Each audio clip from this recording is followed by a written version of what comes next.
যাবো মিটিং। আমার একটা প্রশ্ন আছে, আসলে মাঠে নবী নবী আমাদের সুপারিশ করবো, হিসাবরা আমাদের কী করবো, এই উত্তরটা একটু দিন। আমার প্রশ্ন করছে খুব জটিল প্রশ্ন। হাসরের মাঠে নবীজি সুপারিশ করবে, পিসাবরা কি তা করব? এই প্রশ্নটা বাপরি বা বাপরি বা ফুরাঞ্চল যে বাতে পারে হুদা ক মারহাবা জোরে কন বাজার। আমি কিন্তু ইত্যা করে ওয়াজ করতাম পারি, আমার কাছে অনেক ধরনের ওয়াজই আছে, তো আজকে আমি লাইনটা দিছি না, কারণ লোকটা যে সাবজেক্টে ঢুকছি এটা আমাদের দরকার ছিল। তো ওনার যে প্রশ্নটা, আমি হাসরের মাঠে গেছি দিকে ওনারও প্রশ্নটা কইছে সমসাময়িক। আমরা দলিলে পেয়েছি হাসরের মাঠে নবীজি উম্মতের জন্য সুপারিশ করবে। তো আমরা যে পীর সাহেবের কাছে মুরিদ হই, ইনারা কি করবে আসেন। তাহলে আমরা আরেকটা হাদিস পড়ে লাই, ইয়াশফাউ ইয়াউমাল কিয়ামাতি সালাসাতুল আম্বিয়াউ সুম্মাল উলামাউ সুম্মা শুহাদা। জোরে কন্না সুবহানাল্লাহ। হাসরের মাঠে 3 শ্রেণীর ব্যক্তি আল্লাহর কাছে সুপারিশ করবে। কিয়ামতের দিন 3 শ্রেণীর ব্যক্তি সুপারিশ করবে। 1 নম্বর হইল নবীগণ, 1 নম্বর কে? 2 নম্বর হলো আলেমগণ, 2 নম্বর কে? 3 নম্বর হলো শহীদগণ, 3 নম্বর কে? এখন প্রশ্ন,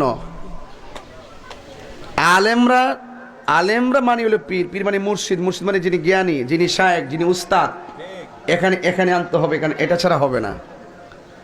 যার ভিতরে আধ্যাত্মিকতা নাই, শরীয়ত নাই, তরিকত নাই, হাকিকত নাই, মারিফত নাই, এলেম নাই, হেলেম নাই, কালাম নাই, আল্লাহকে নিয়ে গবেষণা নাই, রসুলকে নিয়ে গবেষণা নাই, যে ব্যক্তি ওই জ্ঞানের অধিকারী হতে পারলো না সে তো পীরই হতে পারলো না।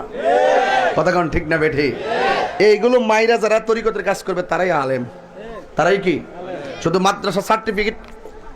মাদ্রাসার সার্টিফিকেট লইয়া মাদাত ফাকির ইউনিভার্সিটিকে বড় আলেম না, যদি আমার কর্ম হয় জালেমের মতন। কথা কোন ঠিক না বেঠি? তাইলে হাসরের মাঠে আলেমরা যে সুপারিশ করবে এটার মধ্যে সব জ্ঞানীরা মানে জড়িত। আরেকটা হইল শহীদরা। এই 2 ক্লাসের মানুষ সুপারিশ করবে আমার নবীর কাছে। কার কাছে? আমাদের নবীজির কাছে। 50,000 বছর পর্যন্ত মানুষ দাঁড়ায় থাকবে এই সূর্যের নিচে আর তামার ময়দানের উপরে, বিচারই শুরু হবে না। যার কথাই বিচার শুরু হবে, বিচার কাজ শুরু হবে।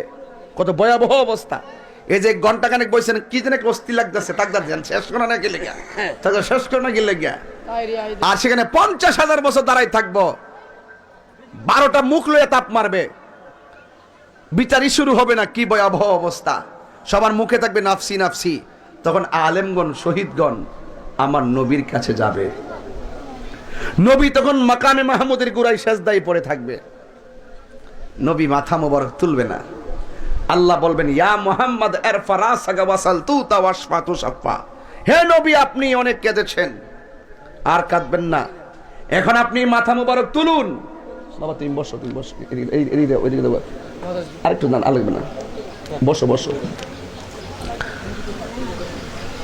আপনি চান আমার কাছে, আমি দেব। আপনি আমার কাছে সুপারিশ করেন, আমি সুপারিশ কবুল করব।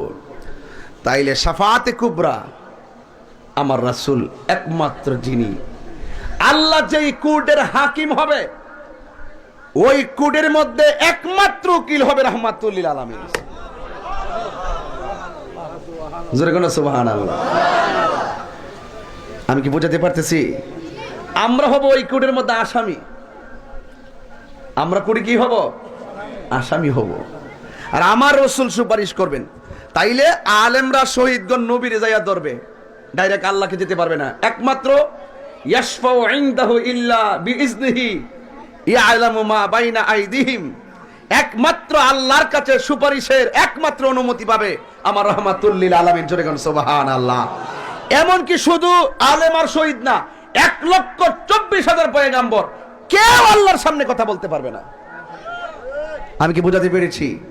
তাহলে হক্কানি আরিফে রাব্বানি, শহীদগণ, আলেমগণ নবীকে গিয়ে ধরবেন, নবী আল্লাহকে ধরবেন, আল্লাহ সুপারিশ কবুল করবেন।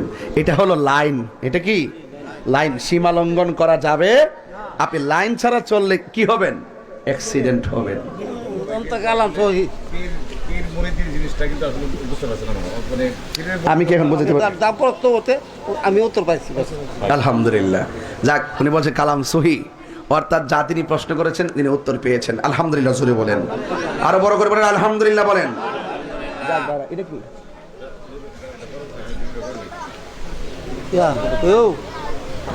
চেয়ারম্যান দেলি গ্রামের আর আমি 3-4 মিনিট। দেলি গ্রামের কাতার প্রবাসী আমার অত্যন্ত প্রিয়তম ব্যক্তিত্ব, শ্রদ্ধাভাজন জনাব শাহ আলম খান ভাই।